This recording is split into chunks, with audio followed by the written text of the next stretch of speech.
साच बराबर तप नहीं, झूठ बराबर पाप, जाके हृदय साच है ताके हृदय आप।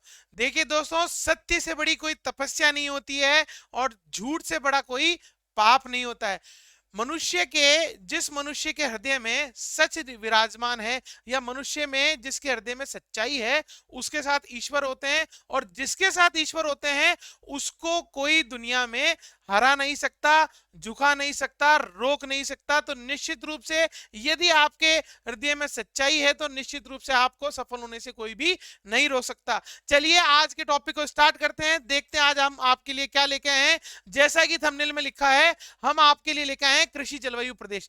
आज कृषि जलवायु प्रदेश क्यों लेके आए हैं कि आगामी जितने भी एग्जाम होने वाले हैं हमारे, चाहे ईओआरओ हो, चाहे आरएस हो, चाहे एलडीसी हो, और अन्य जो जितने भी एग्जाम राजस्थान से संबंधित होंगे, उनमें इससे संबंधित प्रश्न 100% पूछे जाने की पूरी पूरी संभावनाएं है। मैं तो कह रहा हूं संभावनाएं नहीं है, 100% आएगा ही सही। तो क्यों आएगा? एक कारण तो ये, क्योंकि राजस्थान के भूगोल में जो कृषि है उसका एक महत्वपूर्ण योगदान रहता है एग्जाम में, और इससे संबंधित प्रश्न पूछे ही जाते हैं।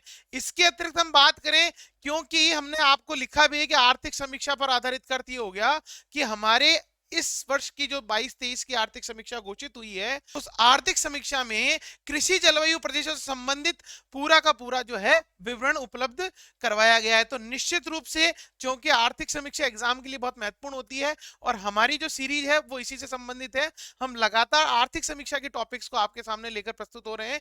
तो ये जो है ज्वलंत मुद्दा है और इससे आपको प्रश्न जरूर पूछे जाएंगे, और आगामी एग्जाम में क्या प्रश्न बन सकते हैं उसको लेकर हमने पूरा विश्लेषण तैयार किया है।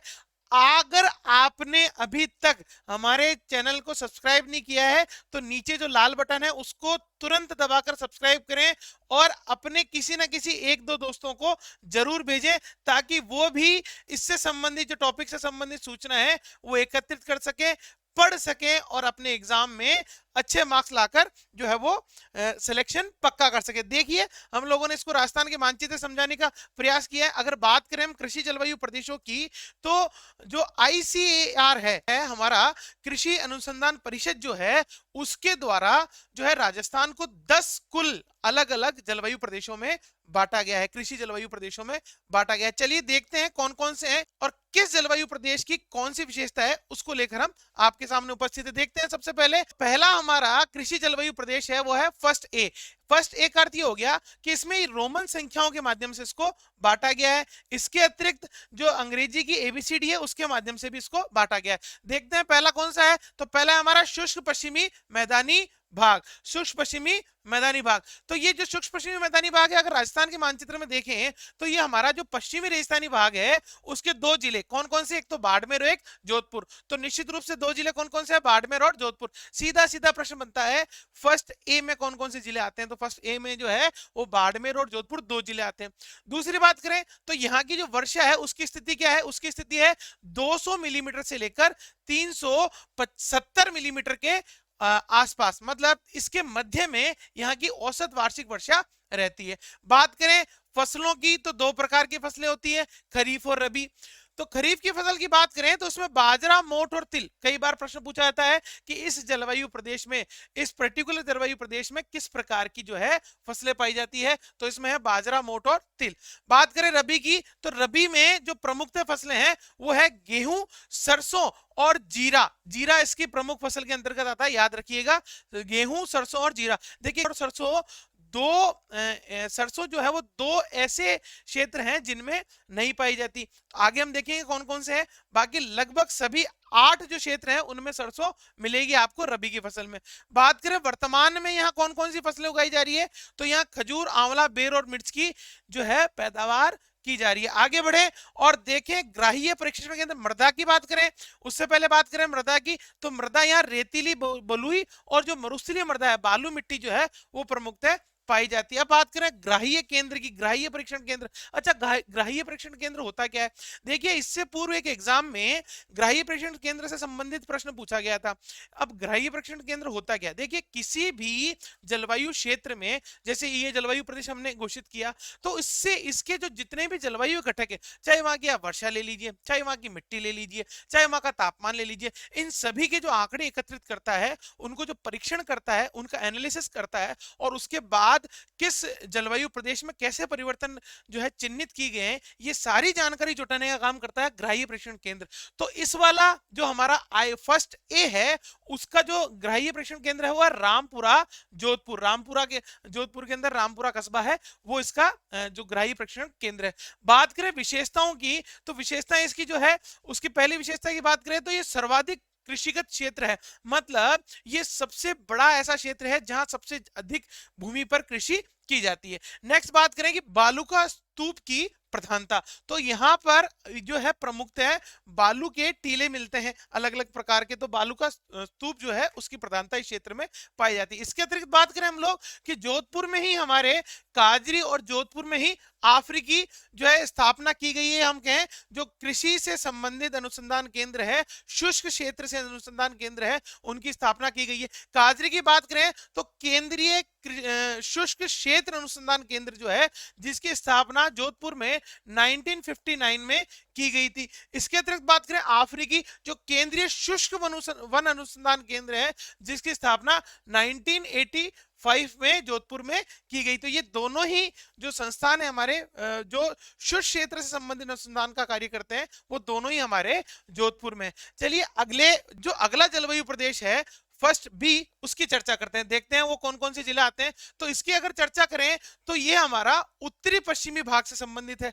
तो इसका जो नाम है वो यही है कि उत्तरी पश्चिमी सिंचित मैदानी क्षेत्र। देखिए, ये पूरा एक मैदानी क्षेत्र है, घग्गर नदी के मैदान का क्षेत्र है, और सिंचित, क्योंकि यहाँ इंदिरा गांधी नहर से जो सिंचाई की जाती है, इसलिए ये सिंचित क्षेत्र में अंतर्गत आता है, और उत्तर और पश्चिमी भाग में पड़ता है, इसलिए इसको हम उत्तरी पश्चिमी भाग में काउंट करते हैं। जिले कौन कौन से आते हैं? इसमें भी दो जिले हैं।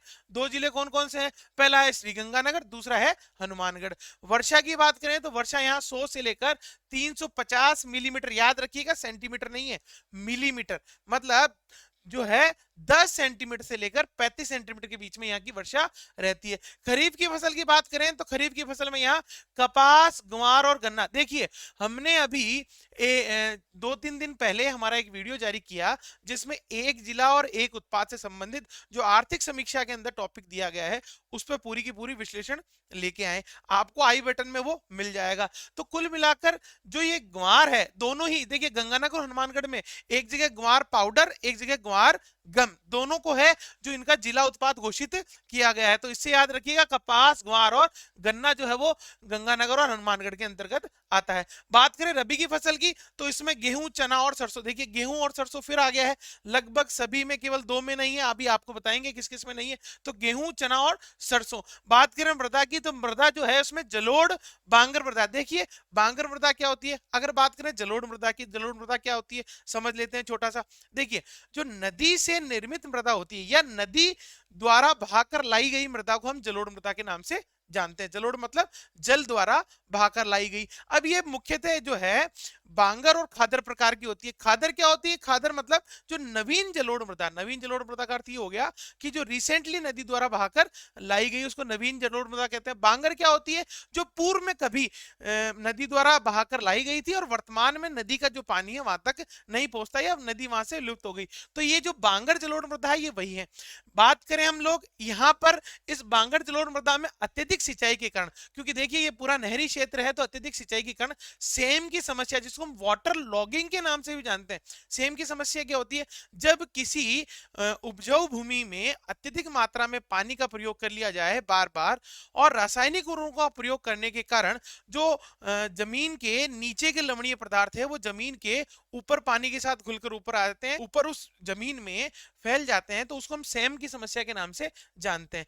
पानी का कुल मिलाकर पानी का आधिक्य जिस जमीन में ज्यादा होता है, वह ये समस्या होती है, और ये भूमि के अवनयन का बहुत बड़ा कारण कहलाती है। नेक्स्ट बात करें ग्राह्य केंद्र की, ग्राह्य परीक्षण केंद्र की बात करें तो ये है श्री कर्णपुर श्री गंगानगर में। याद रखिएगा, कर्णपुर श्री गंगानगर में ग्राह्य केंद्र है किसका, हमारे फर्स्ट बी का। याद रखिएगा फर्स्ट बी, फर्स्ट बी कौन सा है, उत्तरी पश्चिमी सिंचित मैदानी भाग। अब बात करें विशेषताओं की, तो विशेषताएं इसकी जो है वो सबसे बड़ी पहली विशेषता है कि सर्वाधिक सिंचित क्षेत्र है।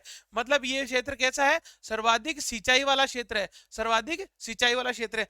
बात करें दूसरी विशेषता की, तो यहाँ सर्वाधिक खाद्यान्न उत्पादन किया जाता है। देखिए हम सबको पता है जो है श्रीगंगानगर और जो हनुमानगढ़ है वहाँ गेहूं और चावल की खेती की जा रही है, और गेहूं जो है वो प्रमुख मात्रा में यह पाया जाता है। तो कुल मिला के बात करें तो सर्वाधिक खाद्यान्न उत्पादन और सर्वाधिक सिंचित क्षेत्र वाला ये प्रदेश है। अगले नेक्स्ट स्लाइड की बात करें, नेक्स्ट जलवायु प्रदेश की बात करें तो हमारा जो है वो है तीसरा, और इसका नाम है फर्स्ट सी। क्या है इसका नाम, फर्स्ट सी, पहला सी।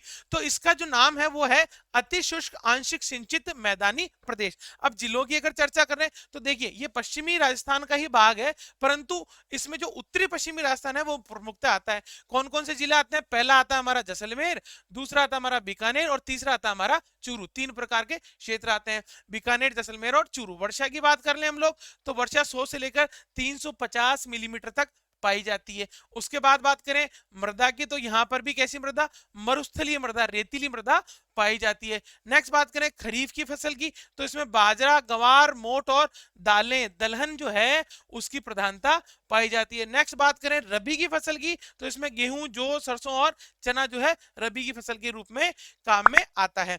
ग्राह्य परीक्षण केंद्र की बात करें तो ये जो है वो श्री, हम बात करें तो लूणकरणसर जो है हमारे, लूणकरण जो है वो हमारे बीकानेर में है, वहां पर इसका ग्राह्य परीक्षण केंद्र स्थापित है। और लूणकरणसर को ही हम राजस्थान का राजकोट के नाम से जानते हैं, राजस्थान के राजकोट के नाम से जानते हैं, क्योंकि यहाँ मूंगफली का बहुतायत मात्रा में उत्पादन किया जाता है। बात करें विशेषताओं की, तो विशेषताओं की बात करें तो पहली विशेषता है कि यहाँ बालू का स्तूप पाए जाते हैं, बरखान प्रमुखतः इसी क्षेत्र में पाए जाते हैं।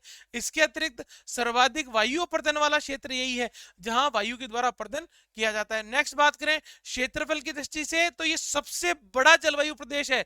ये जो क्षेत्र है ये पूरा का पूरा सबसे बड़ा, राजस्थान के सबसे बड़े जलवायु प्रदेशों में एक है। और नेक्स्ट अगर बात करें कि यहाँ पर जो विशेषता हुआ है कि सर्वाधिक तापांतर होता है। आप चूरू को जानते ही हैं, चूरू के बारे में पढ़ते हैं कि चूरू राजस्थान का एकमात्र ऐसा स्थान है जहां पर जो है तापांतर सर्वाधिक पाया जाता है। तो ये जो है सर्वाधिक तापांतर मतलब दिन का और रात्रि का जो तापमान है वो सर्वाधिक मिलता है जैसलमेर में, और अगर औसत तापांतर की बात करें, औसत तापांतर की बात करें तो वो मिलता है चूरू में। तो कुल मिलाकर इस क्षेत्र में सर्वाधिक तापांतर पाया जाता है। नेक्स्ट अगर बात करें अगले जलवायु प्रदेश की, तो ये है हमारा सेकंड, मतलब हम दूसरे भाग में पहुंच चुके हैं, सेकंड ए। इसको हम कहते हैं अंतःस्थलीय प्रवाह शुष्क प्रदेश, अंतःस्थलीय प्रवाह शुष्क प्रदेश। तो इसमें जो है वो आता है झुंझुनू, सीकर और नागौर। इसमें कौन कौन से आते हैं, झुंझुनू, सीकर और नागौर।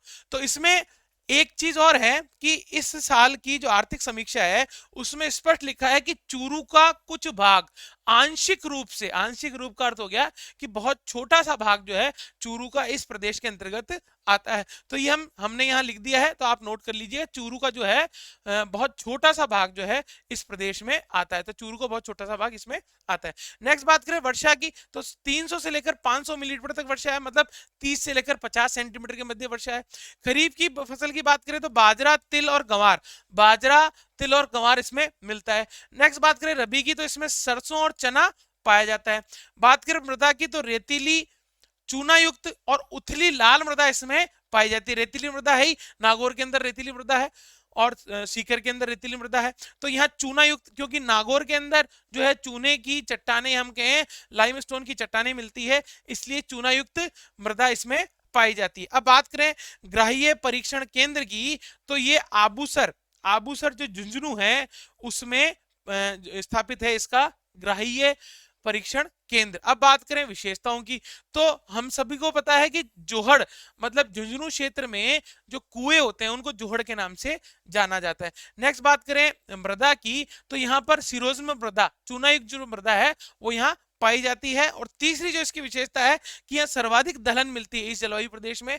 देखिए सीकर जो है वो दलहन के लिए फेमस है, तो सर्वाधिक दलहन जो है वो इसी क्षेत्र में उगाई जाती है। नेक्स्ट बात करते हैं हम लोग अगले जलवायु प्रदेश की, तो सेकंड बी, लूनी नदी का अंतर्वर्ती मैदानी क्षेत्र। इसका नाम क्या है? लूनी नदी का। जब भी लूनी नदी की बात आती है तो सबसे पहला जो नाम आता है वो आता है पाली, फिर उसके बाद नाम आता है जालोर। तो कुल मिलाकर बात करें तो पाली, जालोर और सिरोही वाला जो प्रदेश है वो लूनी नदी का अंतर्वर्ती मैदानी प्रदेश है, तो इसका नाम जो है इसी के आधार पर रखा गया है। जिलों की बात कर लें तो जालोर, सिरोही और पाली तो इसमें आते ही हैं। इसके अतिरिक्त जो है जोधपुर भी आंशिक रूप से इसके अंतर्गत आता है, जो कि हमारी इस वर्ष की जो आर्थिक समीक्षा है उसमें बताया गया है। तो निश्चित रूप से सवाल यहां से बन सकता है, जो मिलान करने वाले सवाल हैं उसमें इसका सवाल आ सकता है। वर्षा की बात करें तो 300 से लेकर 500 मिलीमीटर, इसका अर्थ है 30 से लेकर 50 सेंटीमीटर। मृदा की बात करें तो लाल मलुस्तरी मृदा और चिरनोज्म मृदा यहाँ पर पाई जाती है। खरीफ की फसल की बात करें तो यहाँ बाजरा, ग्वार, तिल और मक्का पाया जाता है। और रबी की फसल की बात करें तो गेहूं, जौ, चना और सरसों इसमें प्रमुख रूप से मिलता है। ग्राह्य परीक्षण केंद्र की बात करें तो सुमेरपुर, पाली इसका ग्राह्य परीक्षण केंद्र के रूप में स्थापित किया गया है। विशेषताओं की बात करें तो इसबगोल इसमें प्रमुखता पाई जाती है। इसके अतिरिक्त सिरोही जो है उसमें सौंफ उगाई जाती है। इसके अतिरिक्त लूनी का प्रवाह क्षेत्र है और कुओं को यहाँ पर नेहड़ के नाम से जाना जाता है। लूनी का जो प्रवाह क्षेत्र है उसमें जो कुएं हैं जिनसे सिंचाई की जाती है उसको नेहड़ के नाम से जाना जाता है। अच्छा, इसबगोल से हमें याद आया कि हमने जब अध्ययन किया था एक उत्पाद एक जिला, तो उसमें सिरोही और बाड़मेर का जो उत्पाद घोषित किया गया है वो इसबगोल को ही घोषित किया गया, जिसको हम साइलम हस्क के नाम से भी जानते हैं। तो याद रखिएगा सिरोही और बाड़मेर का जो प्रमुख उत्पाद है वो इसबगोल के रूप में घोषित किया गया। इसबगोल क्या होता है? एक आयुर्वेदिक पदार्थ होता है जो पेट संबंधी समस्याओं के लिए प्रयोग में लिया जाता है। चलिए आगे बढ़ते हैं, नेक्स्ट बात करें अगले की, तो तीसरा, थर्ड ए, मतलब अर्ध शुष्क पूर्वी मैदानी भाग। तो जो सेकंड था उसके हमने दो पार्ट पढ़े। कौन कौन से पढ़े? पहला हमने पढ़ा अंतःस्थलीय प्रवाह क्षेत्र लूनी वाला, और दूसरा हमने पढ़ा लूनी का अंतःप्रवरीय मैदानी भाग। अब बात करते हैं हम तीसरे की, तो तीसरे का जो फर्स्ट भाग है इसके अंदर जो जिले आ रहे हैं, देखिए जब हम इसको मानचित्र पर देखें तो इसके अंदर अजमेर, जयपुर, टोंक और दौसा जो है वो 4 जिले आ रहे हैं थर्ड ए में। और इसका जो नाम है वो है अर्ध शुष्क पूर्वी मैदानी। अरावली के मैदानी भाग में, अरावली के पूर्व में मैदानी भाग के अंतर्गत ये विस्तृत है, तो अर्ध शुष्क पूर्वी मैदानी भाग इसके अंतर्गत आता है। इसमें जयपुर आता है, अजमेर आता है, दौसा आता है और टोंक आता है। वर्षा की अगर बात कर लें तो 500 से लेकर 700 मिलीमीटर, मतलब 50 सेंटीमीटर से लेकर 70 सेंटीमीटर के बीच में इसमें वर्षा पाई जाती है। मृदा की बात करें तो पूर्वी भाग में सिरोज मृदा और पश्चिमी उत्तरी भाग में चूना युक्त मृदा। अगर बात करें पूर्वी भाग में तो ये वाला जो पार्ट है इस वाले पार्ट में तो मिलती है सिरोज मृदा, और जो इसका नागौर से लगता हुआ भाग है जो पश्चिमी उत्तरी भाग है, यहाँ पर चूनायुक्त मृदा पाई जाती है। बात करें खरीफ की फसल की तो बाजरा, गंवार और ज्वार जो है प्रमुखतः उगाई जाती है। ज्वार जो है वो नागौर में ज्वार के लिए फेमस है। बात करें रबी की फसल की तो गेहूं, सरसों और चना इसमें प्रमुखतः उगाया जाता है। बात करें ग्राह्य परीक्षण केंद्र की तो ये जो है वो तबीजी अजमेर में स्थापित है। तबीजी या राष्ट्रीय बीजीय मसाला केंद्र तबीजी में स्थापित है, वहीं पर इसका ग्राह्य परीक्षण केंद्र स्थापित है। बात करें विशेषताओं की तो यहाँ भूरी मृदा पाई जाती है। जो टोंक वाला हिस्सा है, बनास जो बहती है वहां पर भूरी मृदा पाई जाती है। इसके अतिरिक्त ये सिंचित और असिंचित दोनों ही प्रकार के क्षेत्रों में आता है।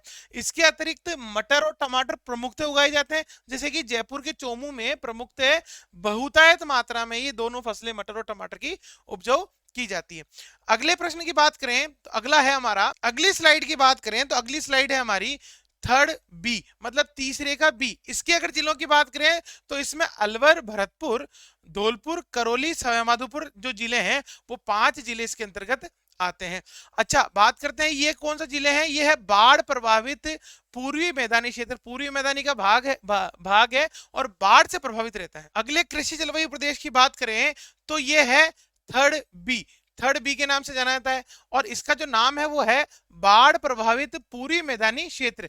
जिलों की अगर चर्चा करें तो इसमें अलवर, भरतपुर, धौलपुर, करौली और संबलपुर, ये कुल 5 जिले इसके अंतर्गत आ रहे हैं।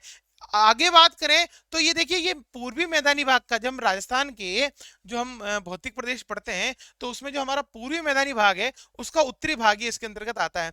और ये बाढ़ से प्रभावित, क्योंकि ये चंबल वाला क्षेत्र है जहाँ चंबल नदी बहती है, तो बाढ़ प्रभावित क्षेत्र के रूप में जाना जाता है। इसमें जिले हैं अलवर, धौलपुर, भरतपुर, करौली और संबलपुर, 5 जिले हैं। वर्षा की बात करें तो 500 से लेकर 700, मतलब 50 से लेकर 70 सेंटीमीटर की वर्षा यहाँ पाई जाती है। मृदा की बात करें तो जलोढ़ मृदा, क्योंकि नदी वाला क्षेत्र है। दूसरा है चूना युक्त दोमट मिट्टी वाला क्षेत्र भी कहलाता है। बात करें खरीफ की फसल की तो इसमें बाजरा, मक्का, गन्ना और दालें प्रमुखतः खरीफ की फसल के अंतर्गत आती है। बात करें रबी की फसल की तो गेहूं, जौ, सरसों और चना इसकी प्रमुख फसल है। और ग्राह्य परीक्षण केंद्र की बात करें तो मलिकपुर, जो भरतपुर के अंदर है, भरतपुर के अंतर्गत है, वहां पर इसका परीक्षण केंद्र स्थापित है। भरतपुर की बात करें तो भरतपुर के सेवर में राष्ट्रीय सरसों अनुसंधान केंद्र, जिसको वर्तमान में सरसों अनुसंधान निदेशालय के नाम से जाना जाता है, वो स्थापित है भरतपुर के सेवर में। बात करें विशेषताओं की तो ये बीहड़ वाला क्षेत्र है, धौलपुर वाला क्षेत्र जो है, करौली धौलपुर बीहड़ वाला क्षेत्र है, जहां क्या पाई जाती है, अवनलिकाएं प्रदन। चंबल नदी जो है वो अवनलिकाएं, मतलब बेडलैंड जो टोपोग्राफी वो यहाँ पाई जाती है। सर्वाधिक उत्पादन जो है यहाँ बाजरे का होता है। करौली जो है वो बाजरे के उत्पादन के लिए बड़ी फेमस है। बात करें हम लोग सरसों अनुसंधान केंद्र, जो कि कहां पर स्थापित है, सेवर भरतपुर में स्थापित है, जिसका वर्तमान में जो नाम है सरसों अनुसंधान निदेशालय घोषित कर दिया गया है। बात करें हम लोग हमारे अगले कृषि जलवायु प्रदेश की तो वो है हमारा फोर्थ ए। अब फोर्थ ए की बात करें तो इसका जो नाम है वो है अर्ध आर्द्र दक्षिणी मैदानी प्रदेश। लोकेशन की बात करें तो हमारे अरावली के जो पूर्व में मैदानी भाग है उसका जो दक्षिणी पार्ट है उसमें भीलवाड़ा, चित्तौड़गढ़ और राजसमंद जिलों में आता है। इसके अतिरिक्त बात करें तो इसमें सिरोही और उदयपुर का कुछ आंशिक भाग भी, सिरोही और उदयपुर का कुछ आंशिक भाग भी हमारी आर्थिक समीक्षा के अनुसार आता है। तो कुल मिलाकर इसमें 5 जिलों के भाग आते हैं, 3 पूर्णतः हैं और 2 आंशिक रूप से है। बात करें वर्षा की तो 500 से लेकर 900 मिलीमीटर, 500 से लेकर जो 900 मिलीमीटर वर्षा है वो इसके अंतर्गत नापी जाती है। बात करें मृदा की तो यहाँ जलोढ़ और पर्वतपदीय मृदा, मतलब देखिए अरावली का जो दक्षिणी पार्ट है इसलिए यहाँ पर्वतपदीय मृदा की मात्रा पाई जाती है। बात करें खरीफ और रबी की फसल तो खरीफ की फसल में मक्का, दलहन एवं जवार और रबी की फसल में गेहूं, चना और तिलहन। हम बार बार जब हम ये रबी की फसल का अध्ययन कर रहे हैं तो हर एक के अंदर सरसों आ रहा है, तो हमने कहा था कि 2 ऐसे हैं जहां सरसों नहीं है। कौन कौन से है? पहला तो है हमारा फोर्थ ए और इसके बाद जो हमारा फोर्थ बी है। इन दोनों ही भागों में जो है वो सरसों उगाई नहीं जाती, तो दोनों में ही सरसों। अब ये किसके अनुसार है? ये हमारे आर्थिक समीक्षा के अनुसार है। तो अगली बात करें हम लोग कि इनकी विशेषताओं की, तो विशेषताओं में यहाँ पर ग्राह्य परीक्षण केंद्र जो है वो चित्तौड़गढ़ में स्थापित है। कहां पर है? चित्तौड़गढ़ में। और विशेषताओं की बात करें तो यहाँ पर चावल, अब चावल का कैसे उगाया जा रहा है तो आर्थिक समीक्षा में स्पष्ट रूप से चावल के बारे में लिखा, तो यहाँ चावल उगाया जा रहा है। इसके अतिरिक्त सीताफल, हम सबको पता है कि जो राजसमंद जिला है और जो हमारा चित्तौड़गढ़ जिला है वो सीताफल के लिए फेमस है, तो कुल मिलाकर यहाँ सीताफल बहुतायत मात्रा में उगाया जाता है। इसके अतिरिक्त एक और सूचना है कि ये जो फोर्थ बी है इसके लिए कोई भी ग्राह्य परीक्षण केंद्र स्थापित नहीं किया गया है। तो चित्तौड़गढ़ वाला जो हमारा ग्राह्य परीक्षण केंद्र है वही इनकी सूचना एकत्रित करता है और आगे संकलित कर भेजता है। बात करते हैं अगले की, फोर्थ बी की, जिसका नाम है आर्द्र दक्षिणी मैदानी भाग, आर्द्र दक्षिणी मैदानी जलवायु प्रदेश। तो ये हमारा जिसमें उदयपुर, प्रतापगढ़, डूंगरपुर और बांसवाड़ा। अब इसकी विशेषता ये है कि ये सबसे छोटा है। ये कैसा है? सबसे छोटा है, ये सबसे छोटा जलवायु प्रदेश है। बात करें इसकी विशेषताओं की तो इसमें प्रतापगढ़, डूंगरपुर, बांसवाड़ा और उदयपुर और चित्तौड़गढ़ का आंशिक भाग भी आता है। इसमें उदयपुर और चित्तौड़गढ़ का आंशिक भाग भी आता है। बात करते हैं अगले प्रदेश की जिसका नाम है फोर्थ बी। अच्छा, फोर्थ बी की अगर बात करें तो इसका जो नाम है वो है हमारा आर्द्र दक्षिणी मैदानी भाग। जो हमारा जलवायु प्रदेश है उसका नाम है आर्द्र दक्षिणी जलवायु प्रदेश। जिले कौन कौन से इसके अंतर्गत आते हैं? इसके अंतर्गत प्रतापगढ़, डूंगरपुर, बांसवाड़ा और उदयपुर तो पूर्ण रूप से आपको देखने को मिलेंगे, परंतु जो चित्तौड़गढ़ है वो इसमें आंशिक रूप से देखने को मिलता है आर्थिक समीक्षा के अनुसार। तो ये प्रश्न भी पूछा जा सकता है। बात करते हैं वर्षा की, तो यहाँ 500 से लेकर 1100 मिलीमीटर, मतलब 50 सेंटीमीटर से लेकर 110 सेंटीमीटर के बीच में औसत वार्षिक वर्षा मिलती है। मृदा की बात करें तो इसमें लाल मृदा की बहुतायत मात्रा में पाई जाती है। बात करें फसलों की, तो खरीफ जो है, खरीफ की फसल में मक्का, चावल, ज्वार और उड़द, और रबी की फसल में गेहूं और चना उगाया जा रहा है। तो ये ऐसा दूसरा क्षेत्र है जहां पर सरसों नहीं उगाई जाती। तो कुल मिलाकर दो ऐसे हैं, एक तो है हमारा फोर्थ ए और एक है हमारा फोर्थ बी, अर्ध आर्द्र दक्षिणी मैदानी भाग और आर्द्र दक्षिणी मैदानी भाग, जो दोनों है उसमें सरसों जो है वो उगाई नहीं जाती। बात करते हैं अगली विशेषताओं की, तो यहाँ पर कुओं, तालाबों और नहरों द्वारा सिंचाई की जाती है, सिंचित क्षेत्र में आता है। और इसकी जो सबसे बड़ी विशेषता है, वो सबसे बड़ी विशेषता ये रही, क्या रही, कि ये सबसे छोटा कृषि जलवायु प्रदेश है। जब हमने ये पढ़ा था, बीकानेर, चूरू और जैसलमेर वाला जो भाग है वो पढ़ा था, ये हमारा सबसे बड़ा जलवायु प्रदेश था, ये वाला हमारा सबसे बड़ा जलवायु प्रदेश था और ये सबसे छोटा। दूसरी विशेषता जो सबसे पहले ही मैंने बताई आपको, कि इसका कोई भी ग्राह्य परीक्षण केंद्र स्थापित नहीं किया गया है। जो चित्तौड़गढ़ वाला है, फोर्थ ए वाला जो है, वहीं से इसकी सूचनाओं का आकलन या परीक्षण किया जाता है। बात करते हैं अगले और लास्ट हमारे 10वें जलवायु प्रदेश की, तो है हमारा 5th जलवायु प्रदेश, और ये जो है आर्द्र दक्षिणी पूर्वी मैदानी भाग, मतलब जो हमारा हाड़ौती वाला भाग है, आर्द्र दक्षिणी पूर्वी मैदानी भाग जो है, जो हाड़ौती का पठार है, वो वाला क्षेत्र इसके अंतर्गत आता है। बात करते हैं जिलों की, तो कोटा, बूंदी, बारां और झालावाड़ प्रमुखतः 4 जिले जो हैं, जो हाड़ौती वाला प्रदेश है उसके अंतर्गत आता है। वर्षा की बात करें तो सर्वाधिक वर्षा वाला है 65 सेंटीमीटर से लेकर 110 सेंटीमीटर, 650 मिलीमीटर से लेकर 1100 मिलीमीटर की जो वर्षा है वो ये प्राप्त करता है, 1100 मिलीमीटर की वर्षा प्राप्त करता है। मृदा की बात करें तो काली, जलोढ़ और चिकनी मृदा इसमें पाई जाती है। सभी को पता है हाड़ौती की पठार में काली मृदा बड़ी मात्रा में पाई जाती है, जिसको स्वतः जुताई वाली मृदा भी कहते हैं। बात करते हैं खरीफ की फसल की, तो चावल और ज्वार प्रमुखतः उगाया जाता है। रबी की फसल की बात करें तो सोयाबीन, गेहूं, जौ और सरसों। सोयाबीन देखिए, जो 12 वाला क्षेत्र है, कोटा, बारां, झालावाड़ वाला जो क्षेत्र है, 12 वाला क्षेत्र है, उसमें प्रमुखतः सोयाबीन उगाई जाती है। ग्राह्य परीक्षण केंद्र की बात करें तो छतरपुर जो बूंदी है, छतरपुर जो बूंदी है, वहां पर इसका ग्राह्य परीक्षण केंद्र स्थापित किया गया है। अब बात करते हैं विशेषताओं की, तो यहाँ काली मध्यम मिट्टी पाई जाती है, सर्वाधिक वर्षा इसी क्षेत्र में मिलती है, इसी जलवायु प्रदेश में। प्रश्न सीधा सीधा पूछा जाता है कि सर्वाधिक वर्षा प्राप्त करने वाला कृषि जलवायु प्रदेश कौन सा है, तो वह हमारा 5वां, क्रम संख्या में 10वां, जिसका नाम है आर्द्र दक्षिणी पूर्वी मैदानी भाग। बात करते हैं इसकी अगली विशेषता की, सर्वाधिक आर्द्रता वाला कृषि जलवायु प्रदेश है। सर्वाधिक सोयाबीन व चावल व संतरा उगाया इसी क्षेत्र में जाता है, बूंदी में चावल और झालावाड़ के अंदर जो है चावल और संतरा प्रमुखतः उगाया जाता है। तो कुल मिलाकर जो हमारे 10 जलवायु प्रदेश हैं वो हमने पूर्ण कर लिए। इसके बाद हमने एक मैप दिया है आपको, ये जो पूरी पीडीएफ है, इस पूरी वीडियो की जो पीडीएफ है वो हम हमारे टेलीग्राम चैनल पर अपलोड करेंगे। तो हमारे इस डिस्क्रिप्शन बॉक्स में आपको टेलीग्राम का लिंक मिलेगा, आपको उसको फॉलो करना है। तो आपको ये पूरी की पूरी पीडीएफ जो है विथ नोट्स, पूरे की पूरी ये जो पीडीएफ है वो हम उपलब्ध कराएंगे, जिसमें हमने एक मानचित्र भी है जिसमें अलग अलग जोन वाइज इसको डिवाइड किया हुआ है। इसके अतिरिक्त जो राज्य के कृषि जलवायु प्रदेश है जो हमारे आर्थिक समीक्षा में है, उसकी भी हमने पीडीएफ उपलब्ध करवाएंगे। चलिए आज जो हमने आपको सूचनाएं प्राप्त की है, चलिए आज इस वीडियो से जो आपको सूचनाएं प्राप्त हुई है, निश्चित रूप से आगामी एग्जाम में आपके लिए बहुत उपयोगी सूचनाएं हैं। निश्चित रूप से आपको जो है ये एग्जाम में जो है सहयोग प्रदान करेगी।